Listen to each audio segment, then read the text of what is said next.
우리는요, 이렇게 새해가 되면 작년보다 더 나은 삶, 더 나은 좀 더 성숙한 믿음의 삶을 살기를 원하지요. 신앙이 없을 때와는 전혀 다른 삶을 살아서 우리의 믿음을 보이고자 합니다. 그런데 믿음의 삶을 산다는 것, 그렇게 쉬운 일은 아닙니다. 우리가 예수를 믿는다고 해서 우리의 삶이 한순간 완전히 뒤바뀌지는 않기 때문이지요. 오늘 예수를 믿었다고 해서 우리가 이전의 삶을 완전히 버리고 새로운 삶을 사는 것이 아니고요. 여전히 우리의 삶은 계속해서 진행되지만 우리 안에는 더욱더 믿음이 있기 때문에 좀 더 믿음의 삶을 살고자 합니다. 그런데 더욱더 주님께 부르짖고 주님을 찾고자 하는데 예수님 저 멀리 계시는 것 같고요. 특히 나에게 아무 관심이 없는 것처럼 느껴질 때가 있습니다. 아무리 주님을 찾고 부르짖어도 주님께서 내게 응답하지 아니하시고 불러도 대답하지 아니할 때가 있는 것 같은 그런 느낌이 들기도 하죠. 믿음으로 나아가야 하는 줄 알지만 몸도 마음도 좀처럼 움직이지 않을 때가 있습니다. 세상은요, 우리를 바라보면서 우리가 교회 안에서 어떤 말을 듣는지에 대해서 별로 관심을 가지지 않습니다. 오히려 믿는 우리들이 세상에서 어떠한 행동을 하는지 우리의 선택과 그 행동을 바라보고요. 더욱더 외의 눈초리로 자신과는 좀 더 다른 삶을, 다른 선택을 하기를 원하면서 우리를 그렇게 바라보고 있습니다. 그런데 문제가 하나 있다면 다른 종교들은 과연 어떻게 하는가입니다. 과연 자신보다 더 나은 삶을 사는 것이 기독교만의 특징일까요? 대부분의 종교들도요, 자신들의 신을 믿으면 다른 사람보다 더 도덕적이고 윤리적인 삶을 살라고 하죠. 나누는 삶. 그래서 종교가 없는 사람보다 좀 더 나은 삶을 살으라고 가르치고 있기 때문입니다. 그렇다면 과연 다른 종교와 구별되는 우리 기독교만의 독특한 특징은 과연 무엇일까요? 기독교 변증가인 C.S. 루이스는 기독교와 타 종교의 차이가 무엇입니까? 라는 질문에 대해서 기독교 신앙의 독특성은 은혜에 있다라고 단호하게 말을 합니다. 그리고 그 은혜에 관하여서 받을 자격이 전혀 없는 사람에게 일방적으로 베풀어지는 하나님의 사랑과 호의라고 말을 하고 있습니다. 그렇습니다. 우리는 하나님께 어떤 자격을 구할 수도 없는 사람들이죠. 하나님의 사랑에 대해서, 하나님의 호의에 대해서 우리가 요구할 수 없다라는 말씀이 있죠. 우리도 요구한다고 해서 그 요구대로 하나님께서 우리에게 응답하셔야 되는 분도 아니십니다. 오히려 일방적으로 하나님께서 우리에게 은혜를 베풀어 주시고요. 일방적으로 우리에게 사랑을 베풀어 주십니다. 그래서 우리 안에 있는 것이 아니라 외부로부터 오기 때문에 그 은혜, 낯선 은혜가 되는 것이죠. 기독교 구원의 종교라고 말을 하는데 그 구원, 하나님의 일방적인 은혜에 의해서 우리에게 오는 것입니다. 다른 종교에서는요, 자격 없는 자에게 대한 사랑, 자격 없는 자에게 주는 선물이라는 그런 개념이 없습니다. 다들 자격을 갖추라고 말을 하지요. 자격을 얻기 위해서 노력해라. 내가 할 수 있는 최선을 다해서 신에게 사랑받을 수 있는 이유를 가지고 나오라고 말을 합니다. 그런데 우리 기독교는 그렇지 않습니다. 오히려 우리는 하나님 앞에서 우리가 죄인이라고, 하나님께 우리가 어떤 자격도 없다라고 인정하는 데서 시작되고요. 그렇게 할 때 하나님께서는 자격 없는 우리를 향하여서 참신신 하나님께서 먼저 우리에게 다가와 주시고요. 주님의 사랑과 은혜를 먼저 베풀어 주십니다. 우리가 어떤 자격이 있어서 하나님께 선택받은 것이 아니고요. 하나님의 무조건적인 선택을 먼저 받은 자들이고요. 하나님께서 은혜 베풀어 줄 때 우리가 하나님의 그 은혜를 거부할 수가 없습니다. 일방적으로 베풀어 주시는 불가항력적인 은혜를 받고 우리는 그 은혜를 받아 누리는 존재들이지요. 삶의 여러 가지 상황 가운데서 때때론 부담감으로 인해서 우리는 주저앉고 싶을 때가 있습니다. 그럴 때 우리는 어떻게 또 어디서 다시 일어나서 주님께 나아갈 수 있는 힘을 얻을 수 있을까요? 오늘 본문은 사도행전에 3번 나오는 다메섹에서의 바울의 회심 사건입니다. 예수를 믿는 사람과 교회를 박해했던 이 사울에게 찾아오신 그 예수님의 은혜에 대해서 함께 나누고요. 또 기도하고자 합니다. 이 사도행전에 기록된 바울 그리고 다른 서신서에 기록된 바울을 보면요. 바울은 참 의지가 강한 사람입니다. 어떻게 그런 강한 의지를 가질 수가 있었을까요? 선교사가요, 보국에서 모든 훈련을 마치고 성령 충만회에서 선교지로 나아갈 때 붙드는 말씀이 있는데요.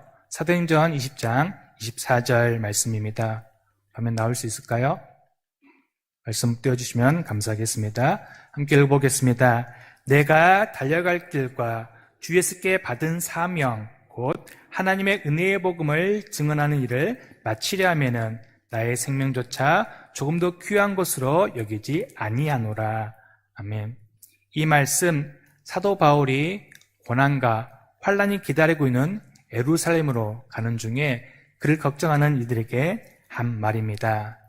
지금 바울은 매우 확신에 차 있죠. 하나님께서 자기에게 사명을 주었고 그리고 그 사명을 완수해야겠다라고 말을 하고 있습니다. 아직 달려갈 길이, 아직 해야 될 사명이 있기 때문에 그 사명이 더 중요하기 때문에 당신들은 나의 목숨에 대해서 걱정하기보다는 내가 이 사명을 잘 감당할 수 있도록 이를 위해서 더욱더 기도해달라고 바울은 자신들이 걱정하는 장로들에게 부탁을 하고 있죠. 우리에게 정말 강하게 도전을 하는 것 같습니다. 특별히 나의 생명을 조금 더 귀한 것으로 여기지 아니하노라. 이 바울의 외침, 바울이 어떤 사람이었는지를 가장 선명하게 보여주고 있는 말씀이 있죠. 자신에게 있는 사명을 완수하기 위해서 만약 죽어야 한다면 기꺼이 죽겠노라고, 나에게 달려갈 길이 아직 남아있기에 그리고 이 달려갈 길을 끝까지 가는 것이 더욱더 중요한 소망이기 때문에 이 길을 가기 위해서 내가 죽어야 한다면 기꺼이 나는 죽을 것이라는 말로 자신의 굳건한 의지를 나타내 보여주고 있습니다. 바울이 이렇게 강한 의지를 가지고 그 삶을 살 수 있었던 이유, 성도의 세상적인 삶이 치열한 영적 전쟁터임을 기억하고 있기 때문이라고 생각됩니다. 우리는 이 땅에서 하나님 나라에 속한 사람으로 살아가야 되지요. 그런데 하나님의 나라, 예수님이 오심으로 해서 이미 우리에게 왔지만 아직 완성되지 않았기 때문에 우리는 늘 긴장 상태에 살아가야 됩니다. 왜냐하면 이 땅에서 우리가 살아가야 할 이 하나님의 나라, 쉬엄쉬엄 하면서 쉽게 이루어갈 수 있는 나라가 아니기 때문이죠. 세상은 자신들의 힘으로써 또 지혜로서 우리를 억압하는 것 같고요. 그렇게 세상이 돌아가는 것 같습니다. 그 세상 속에서 우리는요, 날마다 하나님의 뜻을 구하고 그때대로 살기로 치열하게 나아가는데 그것이 성도의 구별된 삶이죠. 우리는요, 편하고 쉬운 삶을 사는 것이 아니라 날마다 치열한 이 영적인 전쟁을 해야 되는 삶을 살아가기 때문에 우리는 늘 긴장 상태에 있는 것입니다. 또한 교회는 어떤 곳입니까? 세상의 기준이 아니라 하나님의 기준이 기준되는 교회인 것이죠. 하나님의 기준, 우리의 생각보다 더 높은 기준이 있기 때문에 늘 부담감을 느낄 수밖에 없습니다. 그 높으신 주님의 뜻을 이루기 위해서 때때로 우리를 꺾어야 되는 그런 아픔이 있을 수 있고요. 또 어떻습니까? 우리 각 사람을 하나님께서는 구원해 주셨지만 우리 각 사람을 구원해 주실 뿐만 아니라 우리도 공동체로서 함께 주님께로 나아갈 수 있게 하셨습니다. 즉 몸된 교회를 위해서 우리는 다른 성도들과 함께 가야 되는 것이죠. 그렇기 때문에 때때로 어려운 순간들이 있습니다. 목표는 여전히 높습니다. 그리고 함께 가야 될 지체들이 있지요. 그래서 함께 그 목표를 달려가는 것 정말 쉬운 일이 아닙니다. 우리들도 그렇지만 성경의 인물들도 그랬고요. 또 우리 믿음의 선진들도 그 삶을 살아갔습니다.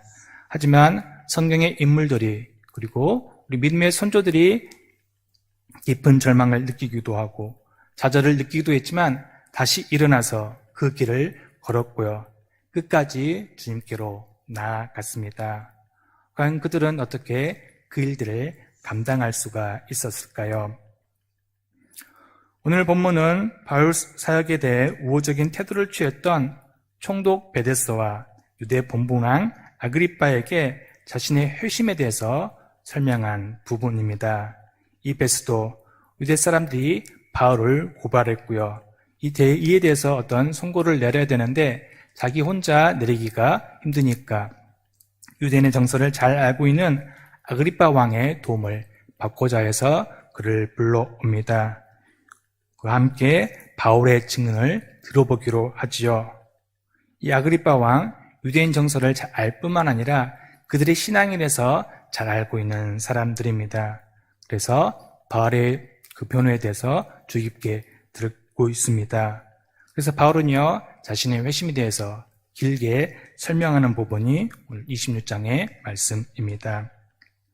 바울이 강한 의지를 가지고 그토록 열심히 하나님의 복음을 선포하면서 이방인의 사도로 살 수 있었던 그 모든 곳의 시작점을 보면요, 바울은 지금 다메섹에 있는 그리스도인들을 잡기 위해서 나아가고 있었습니다. 그때 하늘에서 음성이 들리죠. 본문 14장 15절 말씀입니다.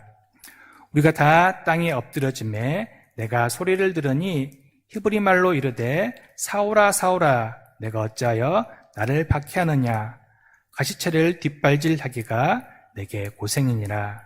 내가 대답하되 주님 누구시나이까? 주께서 이르시되 나는 내가 박해하는 예수라. 바울이 그토록 한평생 흔들리지 않고 강한 의지를 가지고 달려갈 수 있었던 이유, 그를 찾아오신 부활하신 예수님을 만났기 때문이죠. 정오보다 더 밝은 빛이 그에게 비춰졌습니다. 이 알 수 없는 신적 권능에 의해서 바울은 그 앞에 쓰러졌죠. 그리고 그 권능 앞에서 들리는 음성에 대해서 바울은 당신이 누구냐라고 묻고 있습니다. 그때 들린 대답이 내가 박해하는 예수, 내가 핍박하는 예수라는 말씀이 들렸습니다. 이 부활하신 예수님을 만난 바울, 그의 삶이 완전히 뒤바뀌게 되었죠. 이전에는 예수님을 박해하던 자에서 이제는 예수님을 증언하는 그 삶으로 완전히 뒤바뀐 것입니다. 우리 기독교는요, 이성적인 것도 있고 철학적인 것도 있습니다. 또 교리적인 것들도 있죠. 지금 하나바이블 올해 공과가요 교리 부분이어서 이 부분들을 또 함께 나누고 있는데요. 그래서 이 교리들을 잘 배우고 익혀서 정말 기독교 교리가 무엇인지 기독교 교리로 잘 무장되어서 이 험난한 세상 가운데서 그리스도인으로 살아가기를 원하는데요. 그것보다 더 본질적인 것, 인격적이신 하나님과의 관계가 더 중요합니다. 우리 하나님은요, 저 멀리 하늘에 계신 분이 아니십니다. 우리 가운데 찾아오셔서 우리를 만나시고요, 인격적으로 우리와 함께 하시는 분이십니다. 우리와 동행하심으로써 우리를 인도하시는 분이시죠. 이 인격, 단순히 연구의 대상이 아니고요, 경험의 대상인 것입니다. 그런 의미에서 우리 기독교는 경험의 종교라고 말할 수 있습니다. 이 바울, 정확하게 부활하신 자신을 찾아오신 예수 그리스도를 인격적으로 만난 것이죠. 그리고 곧바로 인격이신 예수님을 전하는 자가 되었습니다. 바울이 예수님을 찾은 것이 아니지요. 예수 그리스도께서 일방적으로 지금 바울에게 찾아오신 것입니다. 우리도 마찬가지죠. 우리와 예수님 사이의 교통, 대부분 예수님께서 일방적으로 우리에게 오시는 것입니다. 우리가 이 예수님을 다 알기 때문에 믿는 것이 아니고요. 예수님에 대해서 많은 지식이 있기 때문에 예수님을 전하는 자들도 아닙니다. 그분께서 먼저 인격적으로 우리에게 찾아오셨고요. 그 찾아오신 예수님을 우리가 만났기 때문에 이 예수님을 사랑할 수가 있는 것입니다. 그리고 참 생명 대신, 참 빛 대신 그분과의 교제 가운데서 그분이 정말 생명이시고요. 그분이 정말 진리이시기 때문에, 너무 좋은 분이시기 때문에 그분을 다른 사람도 알 수 있도록 알기를 원하는 마음으로 우리는 예수님을 다른 사람에게 전하고 있는 것입니다. 하나님께서 먼저 우리에게 은혜를 부어주셨습니다. 부활하신 예수 그리스도께서 종호해보다 더 밝은 빛으로 우리 가운데 임하셨고요. 성령께서 우리 각 사람 가운데 역사하시면서 하나의 말씀을 깨닫게 하셨습니다. 그래서 우리가 이 주님을 믿게 된 것이죠. 주님의 밝은 빛이 우리에게 비춰졌고요. 그분의 영이 우리 안에서 역사하심을 통하여서 우리는 주님께 나아갈 수가 있는 것입니다. 올 한 해 이 은혜가 우리에게 계속해서 있기를 바라고요. 이 은혜를 굳게 보여잡고 주님께로 더욱더 나아가기를 소망합니다. 어제보다 더욱더 성장하는, 더욱더 성숙한 믿음을 가지고 주님의 일을 감당할 수 있는 우리 은혜를 교회 모든 성님 되기를 소망합니다. 26장에는요, 9장과 22장에는 없는 헬라어 속담이 하나 있는데요. 14절에 보면 가시채를 뒷발질하기가 내게 고생이니라 라는 말씀이 있습니다. 소를 몰 때 혹은 짐승에게 짐을 씌워서 짐승을 부릴 때 우리는요, 그 짐승에게 고삐를 씌우고 그 고삐로서 방향을 전환하죠. 이쪽으로 당기면 곡물이 이쪽으로 움직이고요. 저쪽으로 당기면 저쪽으로 가는 것입니다. 그런데 이 고삐가 발명되기 전에 방향을 전환하기 위해서 사용했던 방법이 뾰족한 가시들이 달려있는 막대기로 찌르는 것입니다. 그것이 가시채인데요. 엉덩이를 따끔하게 찔리면 소가 그 반대 방향으로 방향을 트는 것입니다. 그런데 가끔은 어리석고 고집센 소가 있습니다. 뒤잡고 인간이 찌르니까 자신보다 작고 힘이 없는 인간이 잡고 아프게 찌르니까 뒷발질 하는 것이죠. 초식동물을 공격하는데 초식동물의 가장 강력한 무기가 무엇입니까? 뒷발질이잖아요. 혹시 소의 뒷발질에 맞아보신 분 계실까요? 전 도시에 살아서 보지 못하고 TV로만 봤는데요. 사자가 정말 슝 날아가더라고요. 그래서 어떻게 되죠? 심각한 부상을 입고 때때로는 치열한 야생공원에서 죽기도 하잖아요. 이 가시채는요, 위기 시에 전쟁 무기로도 사용되었던 도구입니다. 이에 대해서 찌르니까 자꾸 강력한 뒷발질로 이 가시채를 차게 되면 어떻게 되죠? 소가 더 큰 부상을 입을 수밖에 없습니다. 더 아프게 찔리고요, 더 아프게 자신만 상하게 될 뿐입니다. 그래서 더 강한 힘에 속절없이 자신에게 해가 되도록 반항한 것을 묘사할 때 이 속담이 사용되었고요. 헬락 철학자들은 신을 대적하는 어리석고 무모한 행동은 불가능하다라는 경고의 의미로 이 속담을 사용하기도 하였습니다. 지금 예수님께서는요, 왜 너는 나를 핍박하느냐라고 묻고 있습니다. 놀란 바울이 아무 말도 대답하지 못하지요. 예수님께서 그런 바울에게 말씀을 하시는데요. 어떤 말씀이 좀 더 자연스러울까요? 지금 바울은 예수님을 믿는 자들을 박해하는 그 위치에 서 있습니다.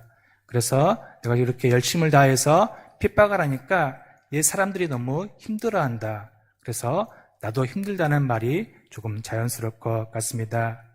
예수님께서 이렇게 특별한 방법으로 바울에게 나타나셔서 그 나타나신 이유를 말씀하는 것이 좀 더 자연스럽기 때문이죠. 그런데 속담이 기록되고 있습니다.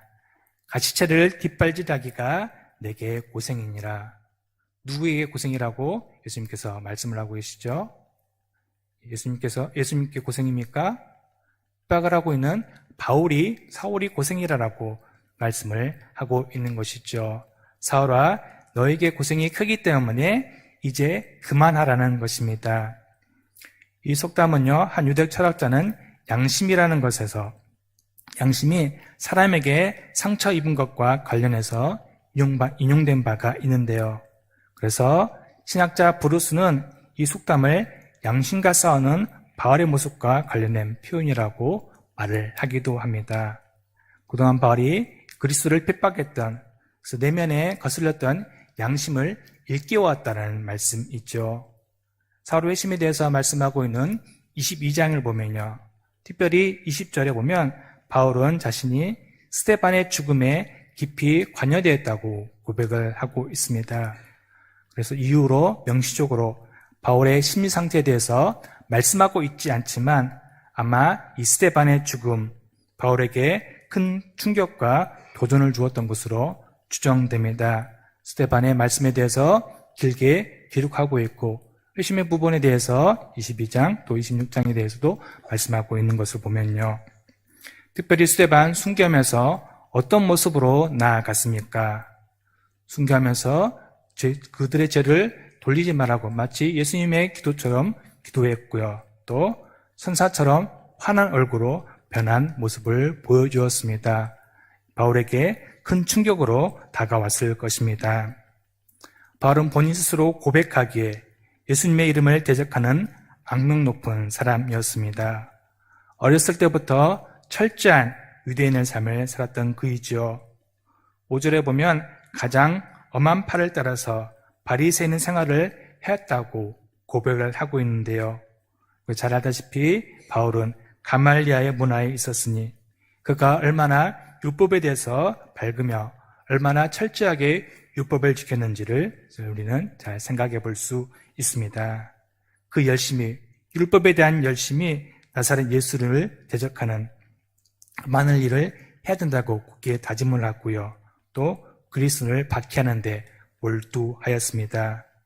그 일을 위하여서 대제사장의 권한과 위임을 받기도 하였죠. 유대뿐만 아니라 더 나아가서 외국으로 분을 가지고 외국에까지 나아가서 그리스도를 핍박했던 자가 바로 이 바울입니다.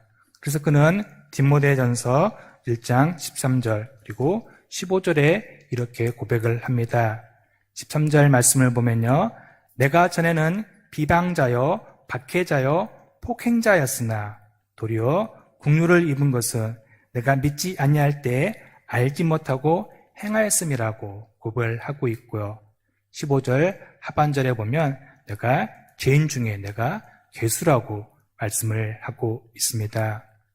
이런 바울에게 스데반이 죽음에서 들려줬던 설교, 그리고 그 죽음 가운데서 보여준 그분의 얼굴을 큰 충격으로 남아 있었을 것입니다. 어쩌면 이 충격이 너무나 컸기에 그토록 열심히 자신의 신앙이 흔들리는 것을 방지하고자 율법을 철저히 지키는 것을 더욱더 힘쓰고자 열심히 더욱더 힘을 내서 교회를 박해했는지도 모르겠습니다. 그런데 그런 바울에게 예수님께서 일방적으로 먼저 찾아온 것이죠. 이 예수님을 만난 바울, 어떤 마음이 들었겠습니까? 이제 나는 끝났구나. 이제 나는 예수님의 저주를 받아서 죽게 되었구나라고 생각했을 것입니다. 예수님께서 어떤 말씀을 하고 계시죠? 바울을 책망하는 말씀을 하고 계십니까? 아니면 바울을 위로하는 말씀을 하고 있습니까? 예수님께서는 가시차를 뒷발질하는 것이 내게 고생이라고 말씀을 하고 있습니다.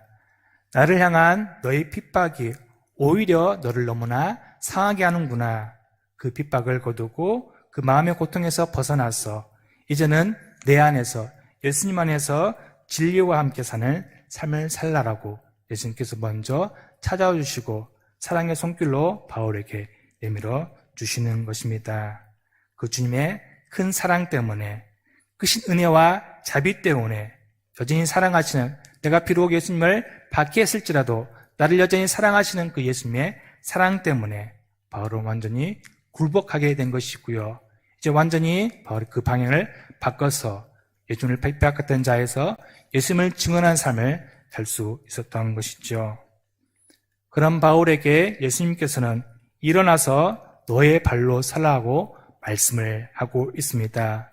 이 명령은요, 에스겔서 1장 1절 말씀에 하나님께서 에스겔을 선택하시고 이스라엘로 보내시면서 하신 말씀을 기억나게 합니다. 2장 1절 말씀인데요.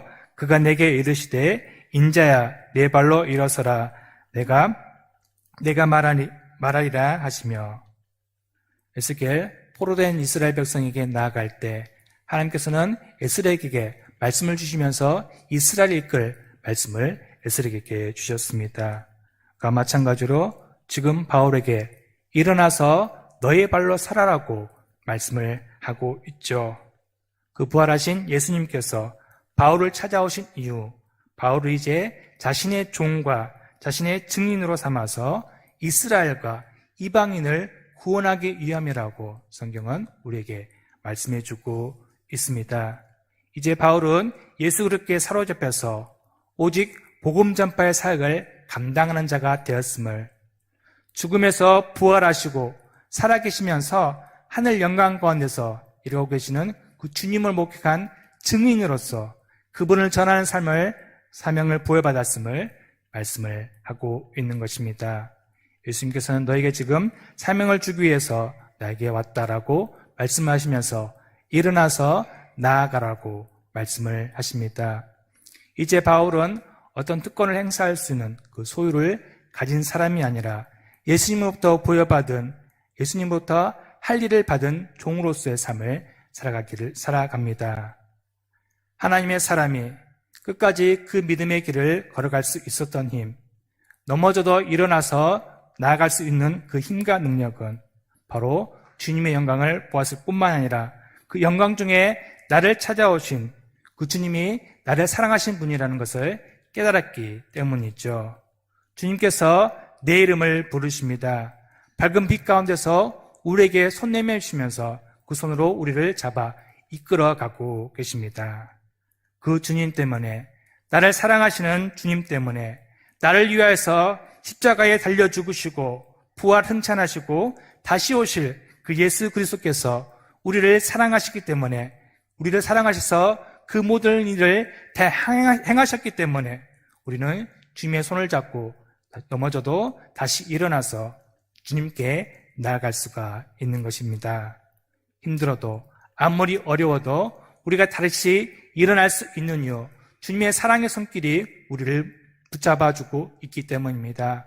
그 사랑의 손길이 먼저 우리에게 다가와서 우리를 붙잡고 인도해 주기 때문에 우리는 주님께로 나아갈 수가 있는 것이죠.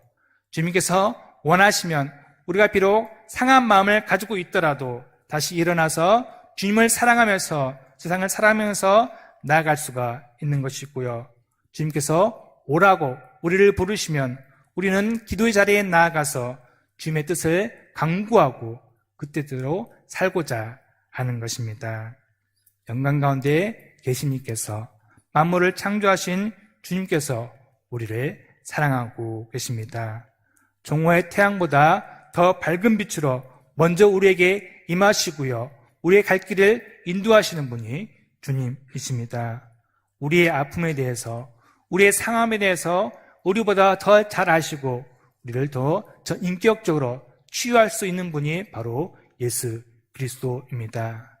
주님의 사랑이 먼저 우리를 찾아와 주었기 때문에 우리는 그 사랑에 힘입어서 다시 일어나서 주님께로 나아갈 수가 있는 것이죠. 교회의 핍박자였던, 박해자였던 사울의 인생을 찾아오셔서 주님 사랑하신다고 그 사랑의 손길을 바울에게 내밀어 주시고요, 발의 손을 잡아서 주님의 일을 하는데 사용하셨습니다. 하물며 우리는 어떠하겠습니까?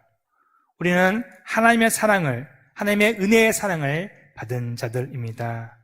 하나님의 사랑 때문에 우리는 하나님을 사랑할 수가 있고요, 그분을 사랑하기 때문에 우리는 그분께서 사랑하시는 교회 공동체를 사랑할 수가 있는 것입니다.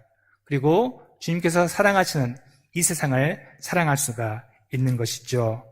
이 세상과 그리고 영혼의 회복을 위해서 또 힘을 내어서 우리의 힘이 아니라 우리의 사랑이 아니라 주님께 받은 사랑으로 말미암아 주님께 받은 힘과 능력으로 말미암아 세상에 나아가서 세상 사람들에게 주의 복음을 전할 수가 있는 것입니다. 이 길을 함께 걸어가기를 원합니다. 날마다 우리를 덮으시는 주님의 사랑을, 주님의 은혜를 의지하기를 원합니다.